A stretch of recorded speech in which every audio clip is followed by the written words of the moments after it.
need to speak about the living conditions in Foothills Hospital. So, the worst experience was when I was in an isolation room, but I was also for 10 days in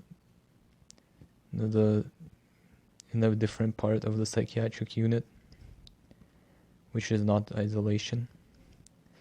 And even there, although the living conditions there were much better, there were still problems with heating and food shortages. Sometimes they would only give you a piece of bread, as in a single piece of toast, for breakfast. There were always menu substitutions being made, with the explanation given being that they did not have the food that you requested, even though it was on the menu.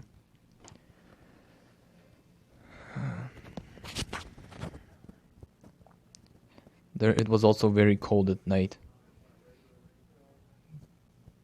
to the point where it was really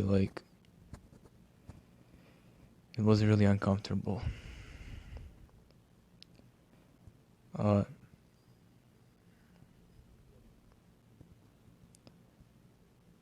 Then when I moved to isolation room, I was in two different units, Unit 22 and Unit 21. They call it High Ops. And it's, like I've said before, it's a small white room that's completely controlled from the outside. And it has no furniture except a bed. But the worst part is, when I was in Unit 21, there was a man there who did not have a bed. He literally just slept on the mat. I don't know how things got to that point.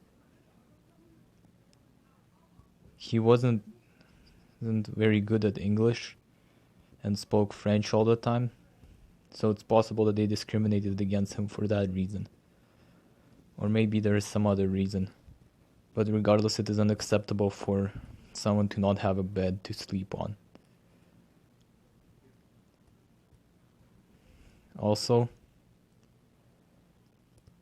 there was one person. In my petition, I wrote down that I saw him first without any walking aid and then with crutches. But it's technically not crutches. I'm just not sure what it's called.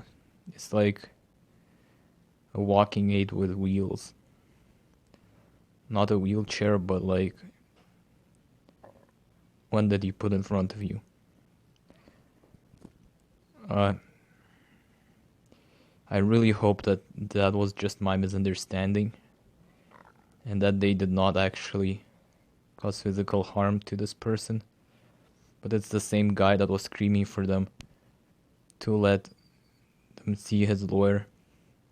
And then after he screamed that, they kept him locked in his room, did not give him food to eat, and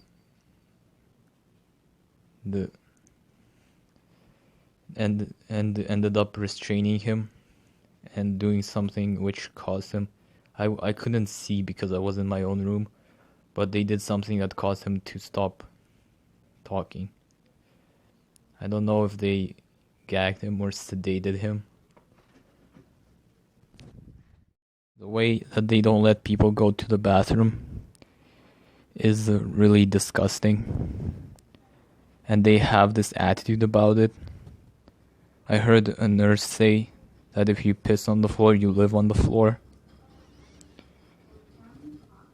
And when one person, I didn't see this, but from what I heard, he actually pooped on the floor because of how long he was held in an isolated room. And then the nurse told him to clean it up himself. This kind of thing is completely unacceptable. At a meeting where I was allowed to voice my concerns before I was detained in the isolation room, I suggested putting pictures on the walls in the isolation rooms just to make it, to protect against sensory deprivation.